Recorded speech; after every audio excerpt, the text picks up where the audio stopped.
Et en Bretagne, ce sont les bonnets rouges qui ont battu le pavé, ou plutôt la campagne. À Carhaix, la manifestation a rassemblé 17 000 personnes, selon la préfecture du Finistère. Comme au début du mois, agriculteurs, salariés, artisans, rejoints cette fois-ci par des autonomistes. Paco Mlemat, vous êtes sur place. Alors peut-on parler ce soir d'une opération réussie pour les bonnets rouges ?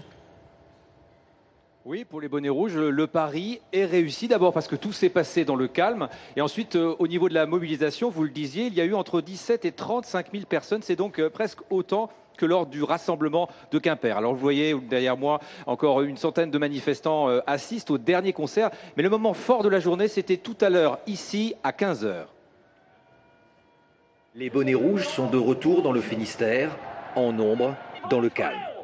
Devant la tribune, une forêt de drapeaux bretons. Et sur la scène, les porte-paroles du mouvement en appellent au président de la République.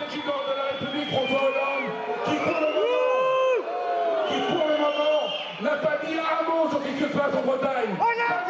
François Hollande, conspué. Et dans la foule sur les pancartes, c'est aussi le gouvernement qui est visé. Les manifestants ont à la main un carton rouge. Pour eux, aujourd'hui, quelqu'un doit sortir. Le carton rouge, il est adressé à qui ?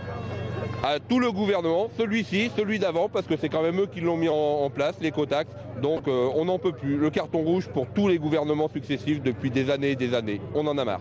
Au cœur des revendications, encore les taxes, l'écotaxe et la pression fiscale. Mais dans les rangs cet après-midi, il y avait aussi des partis autonomistes bretons qui, eux, veulent aller plus loin. Tout ne doit pas venir de Paris. On peut avoir une certaine autonomie sur des pouvoirs économiques, un pouvoir décisionnel sur des tas de choses et d'autres domaines comme la culture, comme voilà, on n'est pas obligé. Il faut que les Bretons puissent décider d'une certaine façon de leur façon de vivre.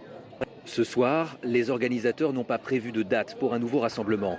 Mais le collectif souhaite lancer des comités de soutien aux bonnets rouges partout en Bretagne.